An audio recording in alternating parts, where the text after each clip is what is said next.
Ah yes, the moment I've been waiting for. The seed variety I love so much just showed up. It is called Mountain Magic. These golf ball sized tomatoes have awesome flavor and are super versatile. Time to sow some of these, and then I'll give you a little update on how the rest of the tomato varieties are doing. I'll use the paper towel method I described in my previous tomato seed to harvest videos, so check those out to hear me yap about this method. In short, wet a paper towel and sprinkle the seeds onto it before folding it and putting it into a Ziploc and somewhere warm. Now the packet says 15 seeds minimum, but I think I've got over 30 here in my hand, which is pretty cool. I like to pickle these tomatoes with hot peppers. They make a nice side for meals, especially in the winter when fresh, homegrown tomatoes are unavailable. I tried these for the first time last season, and everyone here agreed these need to be in our list of tomatoes to grow.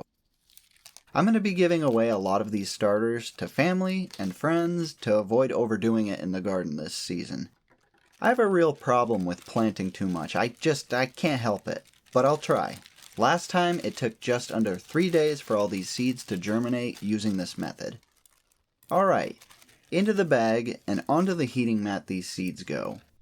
And here's the tomato update. Both of the trays of tomatoes have germinated and come up. They are doing pretty good, although I think I need to raise them up a little closer to the light to avoid them getting leggy. They are starting to develop their true leaves, which is my sign to give these seedlings a feed. Video on that soon.